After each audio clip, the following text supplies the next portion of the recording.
Well, we might get started.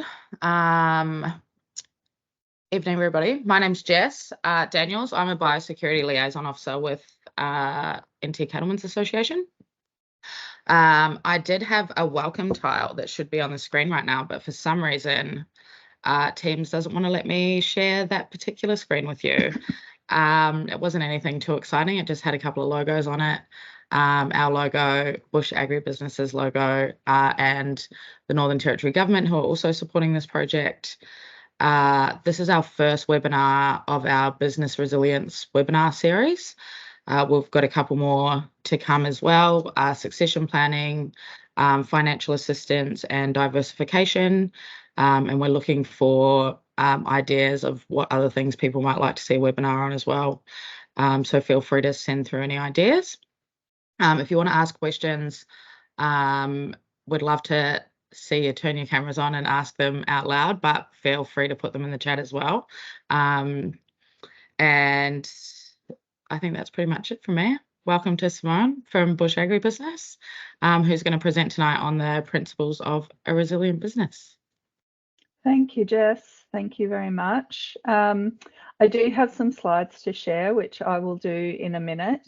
But before I do that, please feel free to jump in at any time. If you have questions, either raise your hand or put them in the chat, or just speak up at any time. I think you will get a lot more out of this if you do ask questions or give comments from your perspective than if you listen to me uninterrupted for the next however long, up to an hour. So yeah, please do provide comments or ask questions along the way.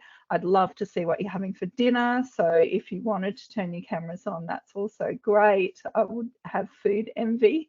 And it might give me ideas for after this, but otherwise, thanks very much for all coming. I'll share the screen, and this will just keep me a little bit on track. Can you see those slides? Yeah. Yep, excellent. Okay, so we're talking about principles of a resilient beef business tonight. Just a quick, I suppose, background and introduction to us at Bush Agribusiness. You may or may not know any of us, but we're a consulting firm. The office is based in Toowoomba, but we work with beef businesses all across Northern Australia. Yeah, that's our little core team, I guess, and we have other consultants who work with us and bring their expertise on contract basis, depending on what we need. What we do day to day, I guess, is we work with beef businesses, our clients, either individually or as part of producer groups working together. We deliver some projects with industry partners. We also run the Business Edge workshops across Northern Australia too. And the other, I guess, main thing that we do is every 3 years publish the Australian Beef Report.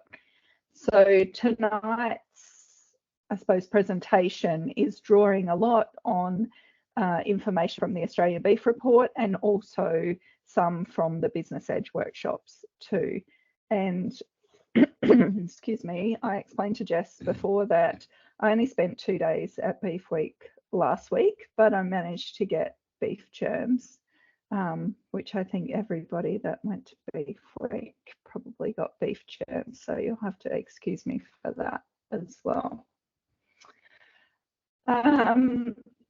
Okay, so a quick overview about what we're going to cover tonight. So I want to talk about what is a resilient business, what your thoughts are about what makes a good business, you know, what are the characteristics of a good business, and really put it in, I suppose, the context of what you want your business to achieve. We've got a set of, I guess, criteria or characteristics of a good beef business that are outlined in the beef report, and also we use as topic 1 in the Business Edge workshop. So we'll go through those. But yeah, there's plenty of time for questions and discussion. And yeah, I'm sure we'll all get more out of it if we do that rather than just listening to my rather croaky voice today. So we'll open it up with what do you think, I guess, what makes a good beef business? What do you think makes a good beef business? Why do you do what you do, and how do you think that makes either your beef business good or not? Any volunteers?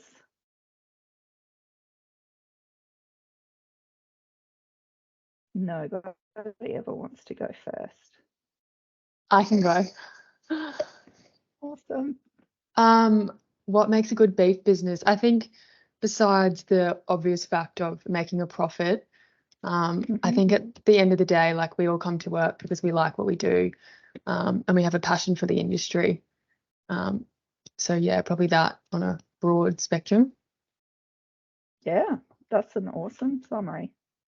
Excellent. Anybody else got some ideas about what makes a good beef business, what they're in it to achieve?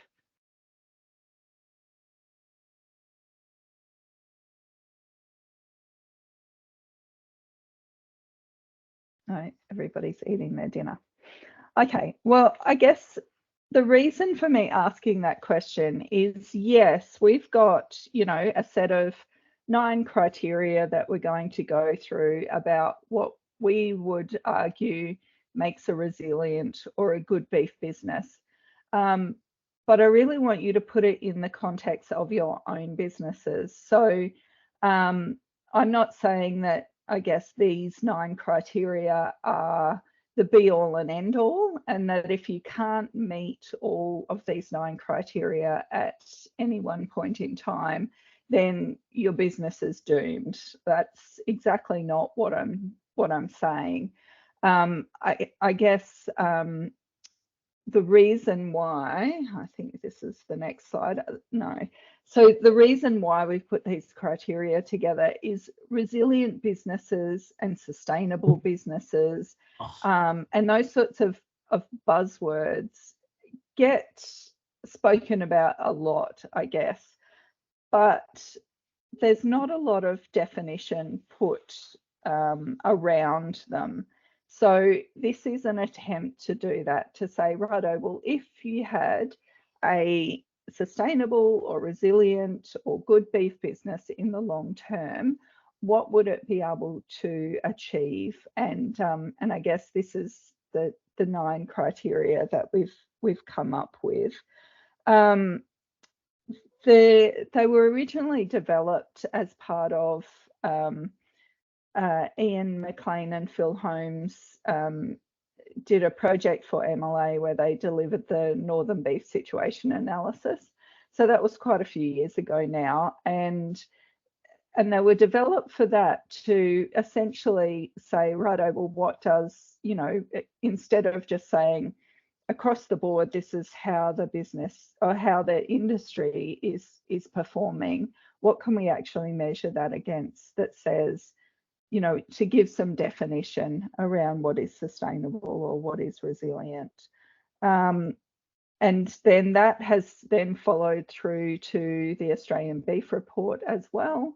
And it appears in the Business Edge workshops too, as just an opening way to say all the information that we give you in Business Edge links back to sort of these sustainability criteria in the beginning. So it does give a good framework for business performance and assessing your business. But what I really like about it is that it's a great tool for goal setting.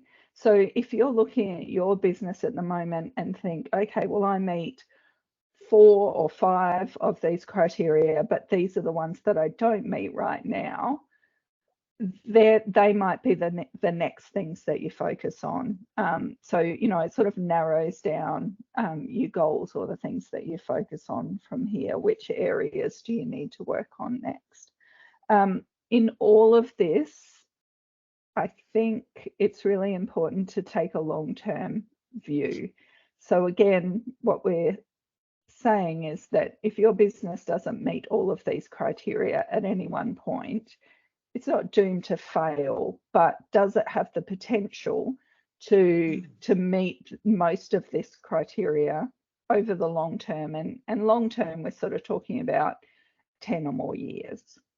Okay, and I think that's an important time frame if we're going to talk about resilient businesses. So to crack on and get into the characteristics, the first one of those is, does the total business return meet or exceed the cost of capital?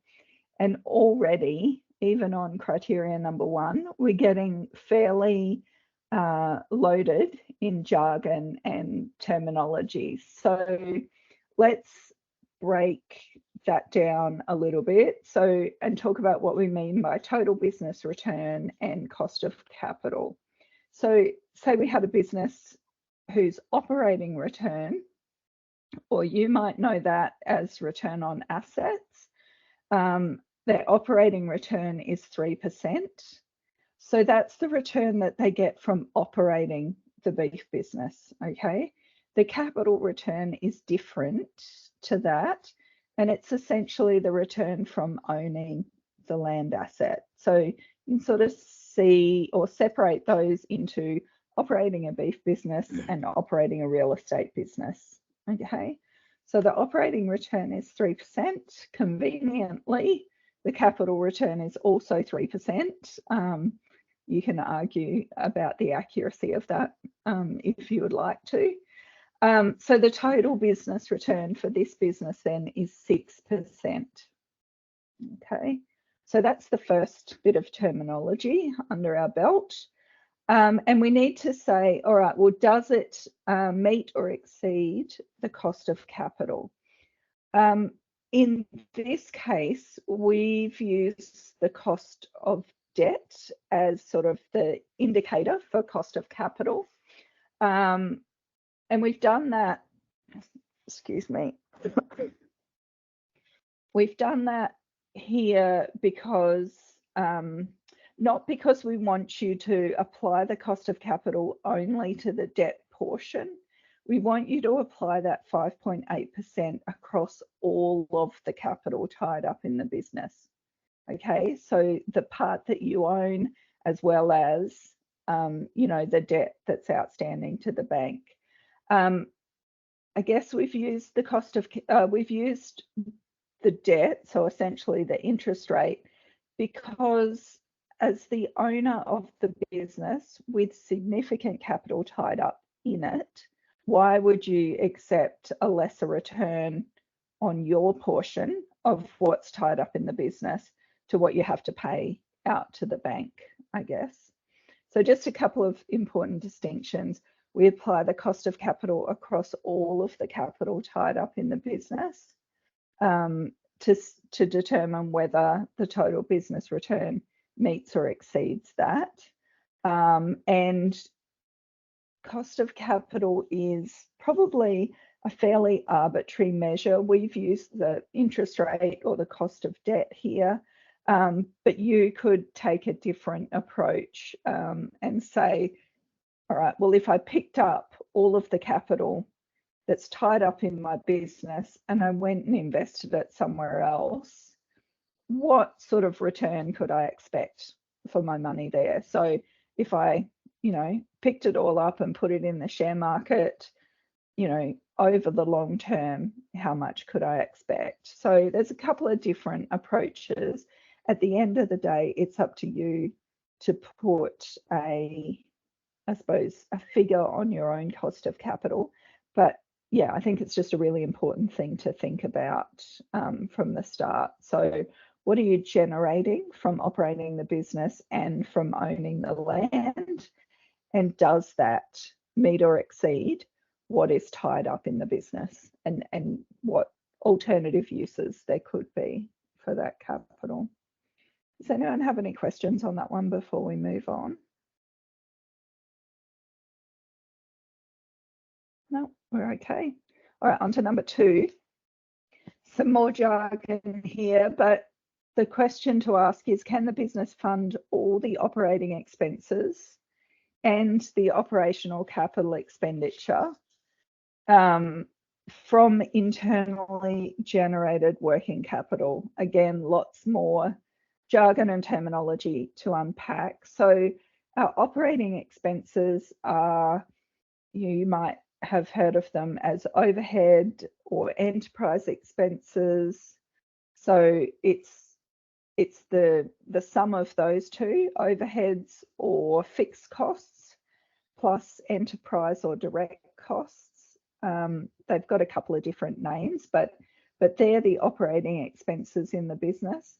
The operational capital expenditure is what you need to spend in the business to essentially maintain the same size of business that you have now. So it's replacing like for like. So if your tractor dies and you need to replace it with another tractor, then that's operational capital expenditure. That's different from developmental capital expenditure. So if you were to buy a new property, put down a bore to open up more country, take on a big fencing project, that's all developmental capital expenditure, and you may or may not have enough working capital to do that in the business, or you may have to go out and get some external funding to do that. So we're not talking about the developmental capital expenditure here. It's just maintaining the business, keeping it ticking along, I guess. So our internally generated working capital is what we manage to generate by operating the business, basically. So all of our sales, all of our investment in the business, what do we manage to generate, and is that enough to fund our operating expenses and our operational capital expenditure? Because if it's not, essentially what the business needs is external funding just to operate, just to keep going. So I know that not everybody has a overdraft anymore. There's all sorts of different banking packages. But if you had an overdraft and it never got back into the black in a year, then sometimes that can be an indicator that you're needing external funding just for the business to survive and operate, I guess. So that's criteria number 2. Criteria number 3, this is always an interesting one and sometimes generates some good discussion. But it's about asking yourself, does the business pay the owners and any family that work in the business adequately for their management expertise? So I would argue that it does take significant expertise, that's a high level of expertise required to run a good beef business. And if you're not drawing that out of the business, that's okay. And, sometimes we need to do that. But essentially, I think we need to also acknowledge that that's subsidizing the business by whatever you're prepared to work in the business for free. So that's your lifestyle choice, really, at the end of the day. We can argue about the fairness of the difference between male and female salaries, but unfortunately that is what it is. So when we analyse a business, what we usually do is if there's a couple, for example, working full-time in the business, we'll allocate around $130,000 for that couple as a fair wage if they're working full-time in the business. That's not, I guess, if we look at the average salary, that's not up around the 200,000 mark, but it's an acknowledgement that there are some non-cash benefits for working in the business too. So, you know, there might be fuel or beef or whatever it is, power, internet, those kind of things that are paid by the business. So yeah, if you think around about that $130,000 for a couple working full-time in a business, that's around what we put on, yeah, to analyse that to get to a profit figure. I think it's important, I guess, to mention options around PAYG or, you know, paying actual wages or drawings from the business. And, you know, you might have a preferred way of doing that, or your accountant might recommend a way of doing that. I think it's just really hard to know what drawings are. And the PAYG system creates a heck of a lot of discipline around how much the people working in the business have to spend. It also promotes people putting away super from, you know, a fairly young age if there's family members working in the business too. So whatever you do, I guess just be aware of that and look at how you pay yourself and to what level. So is that a sustainability criteria that you can meet, or is that something that you need to perhaps look further into? Has anyone got some comments or curly questions around that one?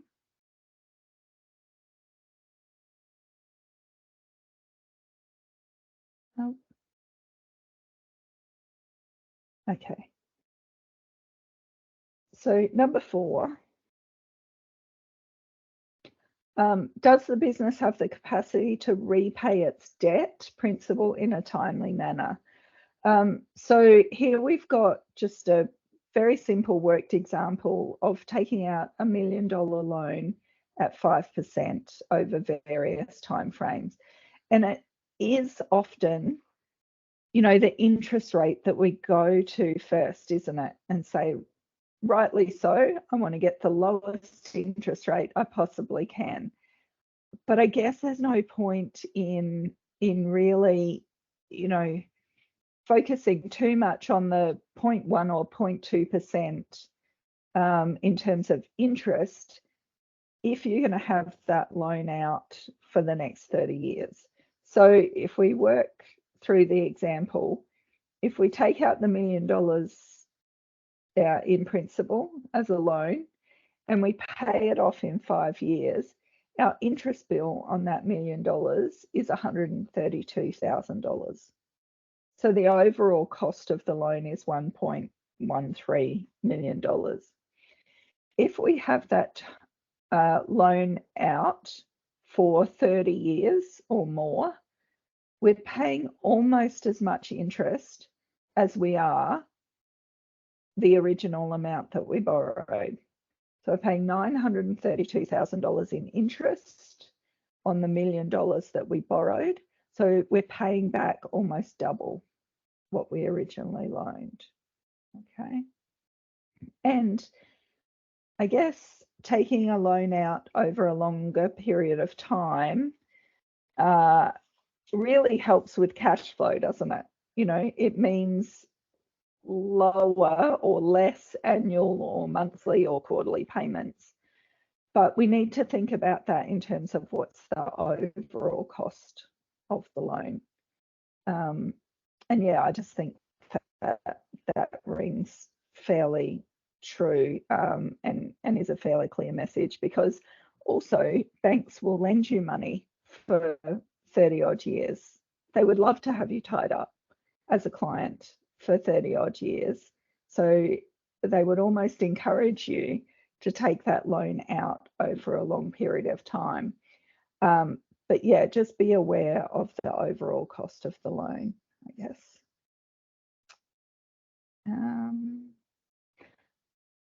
Slightly related, but ask yourself, does the business have a safe level of equity? And this is one that sometimes does generate some discussion as well, around what we've suggested is a safe level of equity. And at the end of the day, we're suggesting that over the long term, a safe level of equity is 85%. Okay. And sometimes that, you know, if we're delivering this in person, sometimes that gets scoffs around the room. You know, I don't know anybody who's operating at 85% equity. And that, you know, that's fine. I'm not saying that if you're operating at a lower equity percentage that your business is doomed, but does it have the potential to get to that safe level of equity over the long term? Because if it doesn't, then a lot of your working capital, a lot of your cash is going to servicing the debt, okay?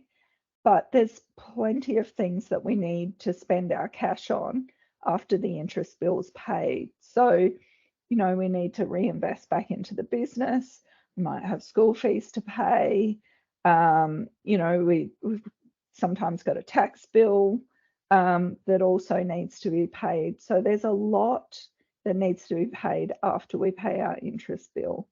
And if we're operating at a much lower equity percentage, a lot of our working capital or our cash is just going into paying off our interest bill. Again, this is a long-term perspective that I'm asking you to take. So sometimes that will go lower and sometimes it will go significantly lower. So you can't often, you know, if you're making a large acquisition, so you're buying a new property, you can't buy the neighbour out paddock by paddock. So you're probably going to have to go to the bank and say, I need a big loan, and that will mean my equity percentage will go down for sure. But how am I reconciling that against where I want the business to go, how I want the business to perform over the long term, and to get it back to closer towards that safe level of equity over the long term? I've got a graph to show you next, and I know I've given you 85% as a safe level of equity, but I want to put a caveat around that and say it depends on the performance of the business. Okay, so the next graph explains that, and it looks like a complete mess, but bear with me. So the maths behind this is just assuming a 5% interest rate here. So we've got our equity level along the top. So let's pick our 85% equity. Then these coloured numbers in here are the finance coverage. So how many times does our profit or our EBIT, earnings before interest and tax, how many times does that cover our interest bill?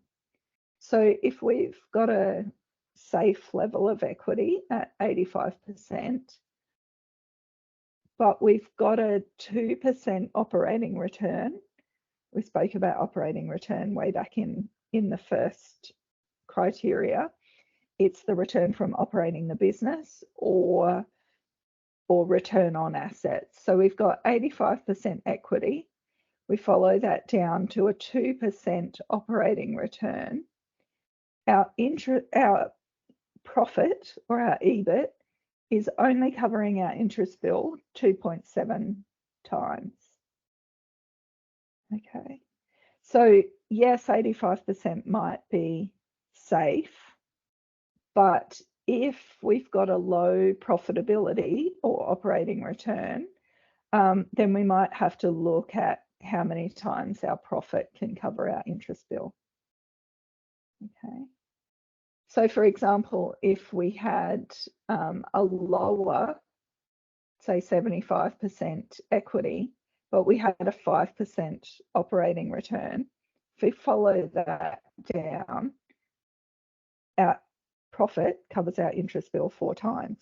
And we've got plenty then to, I guess, reinvest back into the business and spend our working capital on the things that we want to or need to. So I probably didn't explain this either. Everything in the green is EBIT covering the interest bill 4 times or more. Everything in the yellow in the middle is between 1 and 4 times. And then everything in the red is not even covering our interest bill once with our profit. Okay. And if we think about that and say, all right, well, I've got a 75% equity, but my operating return is only 1%. That means my profit covers my interest bill not even once at 0.8. And you think, well, how do those people survive, or how do I pay my interest bill from that? The first thing to go is what we pay ourselves, isn't it? So, you know, if your profit doesn't cover your interest bill, the first thing you do is not pay yourself. So when we look at profit, we're assuming that it's got a full allocation for owner wages in there, whereas that might not always be the case. Okay. Does that make sense before we go on? Because there's a lot in that graph and in that slide. Yep, thumbs up. Excellent. Thank you, Bo. Cool. Okay. So our next criteria, number 6, does the business have sufficient operating scale? And what we mean here is, I guess, does it have enough animals to spread the largely fixed overhead costs over? Again, this criteria comes with some caveats. So it depends on the aim of the owners in the business. If this is, you know, I'll take one example from Central Queensland where I am. If this is your side hustle, if your beef business is your side hustle, and you work week on, week off in the mines, and you run your beef business on the side, and you don't have sufficient scale, then at the end of the day, that's your choice for how you run your business. If this is, you know, you running your business at this particular scale in the hope that you can build it into a bigger business over time, that's also fine. You know, plenty of people have built their way into the business. But I guess what I'm saying is that underscale businesses, and we'll talk about what's at scale and underscale businesses have a really big hill to climb in terms of making a profit and a good operating return, because those overhead expenses, you know, your rates, your rents, your accountant's bill, your admin bill, your electricity and fuel bill, you can make, you know, some adjustments to those, but they're largely fixed. Excuse me.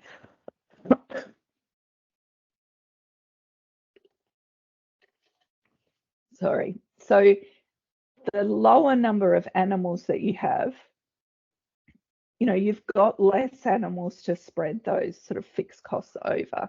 I'll see if I can explain that a little bit more. So this is from the Australian Beef Report. And on the left-hand side, we've got the profit per animal equivalent. I'll take thumbs up or raised hands or in the chat if you want me to explain animal equivalents any more than it's a 450 kilo steer at maintenance, and then every different class of animal in your herd gets a rating depending on how much grass they eat compared to the 450 kilo steer. Okay, so it allows us to bring it back to a per animal equivalent level. So on the left hand side, we've got profit per animal equivalent, and on the right hand side, we've got operating return. So that's really our profitability, or the profit that we generated using the assets that we put to work to generate it. So in the northern industry, in the 2021 to 2022 financial year, those who are operating a herd of around 200 to 800 head made a loss in the northern industry overall. Okay. But that's on average. So the top 25% of producers in that category did manage to make a profit. Those who are up over 800 to 1600 head, made a profit. And then that sort of gets bigger as you go up. And then again, the operating return for the 200 to the 800 head category is not generating a positive operating return. But what I suppose I want you to get a sense of is that over half of the producers in Northern Australia, and when I say Northern Australia, I'm talking all of Queensland, all of the NT, and the top half of WA. So over half of those producers in that area are running less than 800 head. Okay. And that, I guess, cohort of producers made a loss given the higher operating expenses per animal equivalent. The benefits of more scale sort of levels off around the 3,000 to 4,000 animal equivalents. So if you've got a business with around 3,000 or 4,000 animal equivalents, we could assume that you are of scale. So you've got enough animals to spread those fixed costs over. Okay. Interestingly, 3/4 of the producers in Southern Australia are running less than 800 head. So yeah, I think it's just an important aspect to know. That scale does have a really big impact on profit and profitability because we don't have those animals to spread the fixed costs over.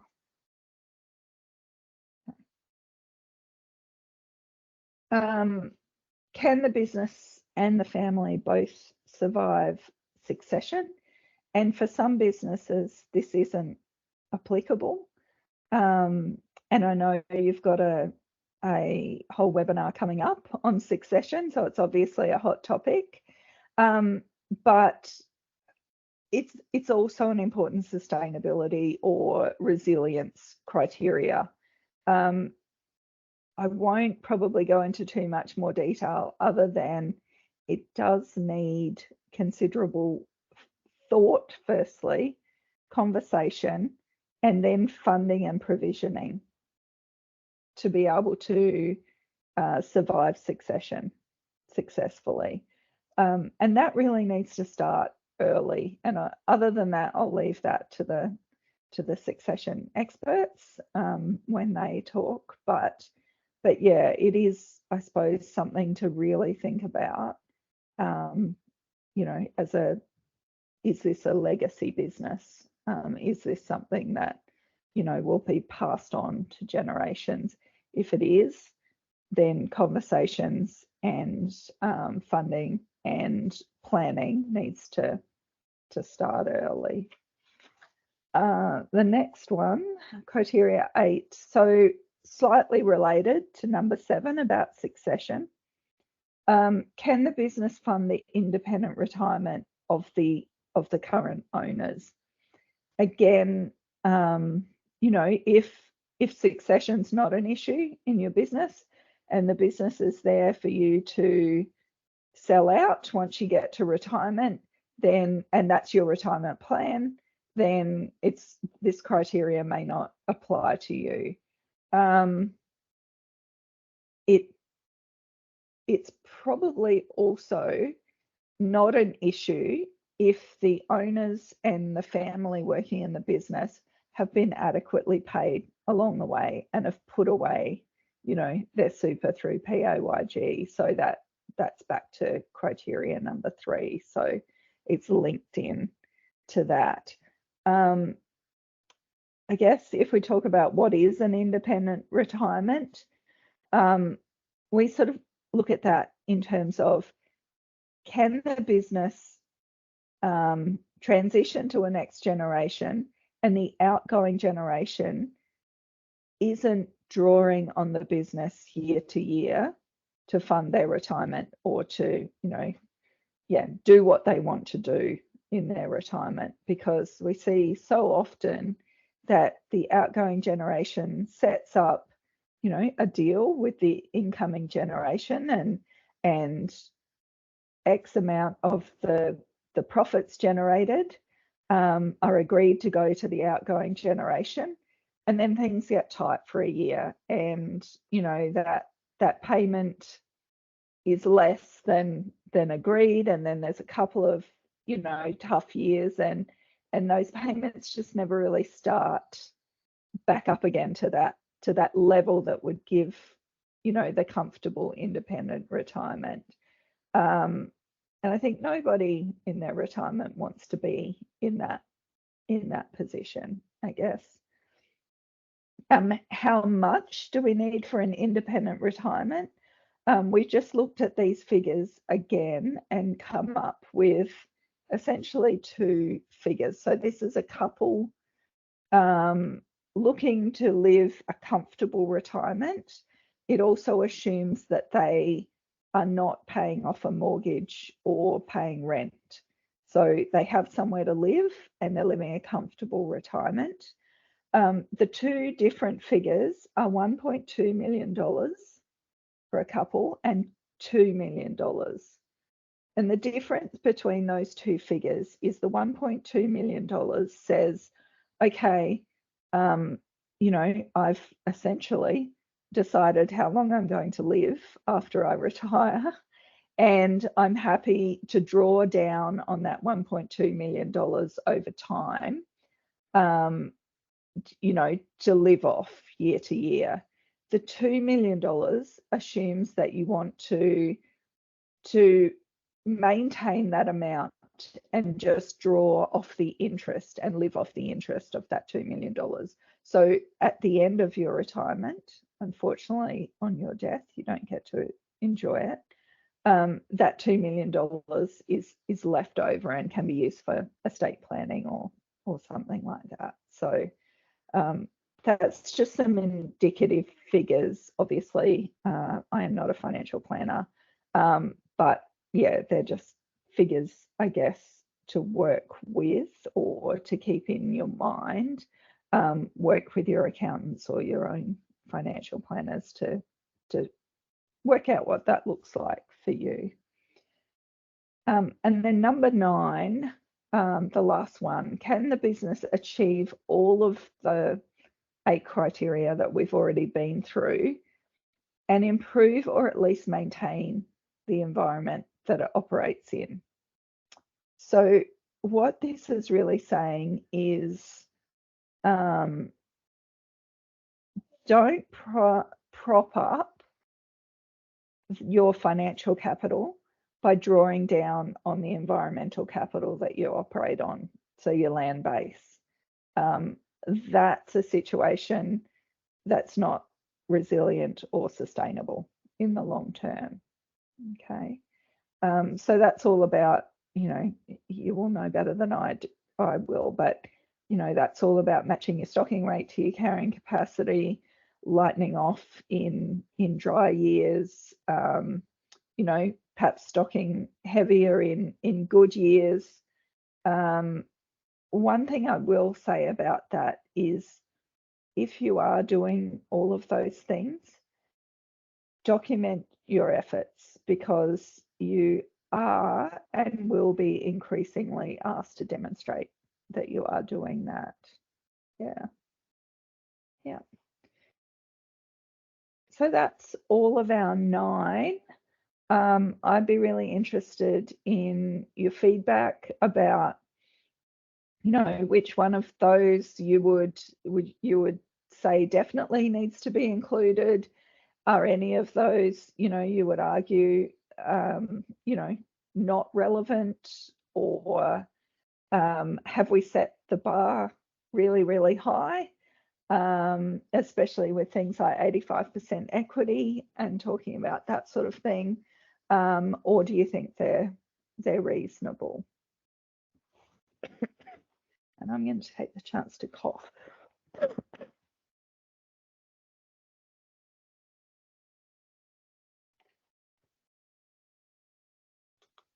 Any comments or questions about any of them? I thought that this could potentially be quite confronting. I think this is quite a confront, and I imagine that it does generate a lot of conversation, especially when you deliver it face to face. I think, yeah, absolutely. Yeah, and a lot of people going away and thinking about it. I think there are things that you expect, and then a lot of people probably in the back of their mind know, even if they've never sort of sat down and thought about it step by step like this. But when you have it all laid out in front of you like that, 85% is a really big number. It is, yeah. And yeah, a confronting number. But I think that I personally think everything that you went over tonight is really valid. I loved all of it actually, but I think there's a few things that we don't do well generally across industry. We don't pay ourselves. We don't acknowledge that we need that. We don't think about succession planning early enough. That's something that comes up for me a lot when I'm sort of out on the road doing visits and things like that, and just having conversations with people. And that ability to fund an independent retirement, whether that is through adequate remuneration early, throughout the running of the business, or actually being able to take that piece away, or sell the business for enough money to survive on, rather than hoping that it's going to continue to generate enough profit for everybody that's now in the business to live on. So and I also loved that applying your the cost of capital across all of your capital instead of just your debt. Yeah, that was great. Yeah, thanks, Jess. I guess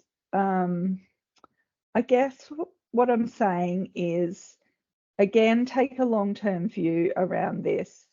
It sometimes just takes somebody like me to put all of those 9 criteria up in front of you to bring that all together, to say, all right, well, now I might sit down and have a look at my own business and where I'm already doing really well. And every single business has strengths and weaknesses. There's no doubt about that. So it's just knowing what yours are and knowing what's the next thing to focus on, the really important thing that will then take your business further.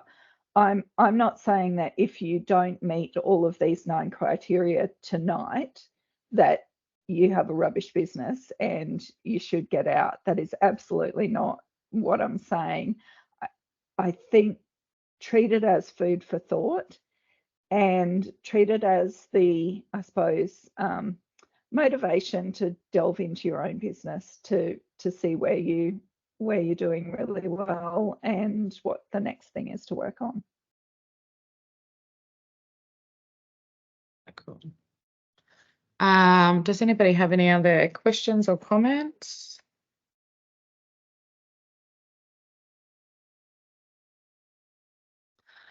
Well, we might wrap up. I did have a little QR code to put up on the screen with a feedback survey. I know everybody loves feedback surveys, but instead of putting the QR code up because my screen doesn't want to share, I will send that out in an email tomorrow. It will have Bush Agribusiness's details on it as well. If you want to get in touch with them, get any further information. The feedback survey is a total of, I believe it's 6 questions. They're all multi-choice. You just have to click yes, no, maybe, or the amount of stars. And I think only 3 of them are mandatory. So it should take you less than 2 minutes to do it, and I would really appreciate it. The recording of this webinar will be up on the NTCA website, hopefully by the end of the week. And like I said earlier, we're planning a succession planning webinar, a diversification webinar, which will be based around tourism, and financial assistance with rural business services as well, which I think will be a great one. If anybody has any other ideas on things that they would like us to do in this series, please let me know. And otherwise, have a great night. Thank you very much, Simone. Much appreciated. Thanks, everyone. That was great. Thank you. See ya. Thanks, Simone. Thanks.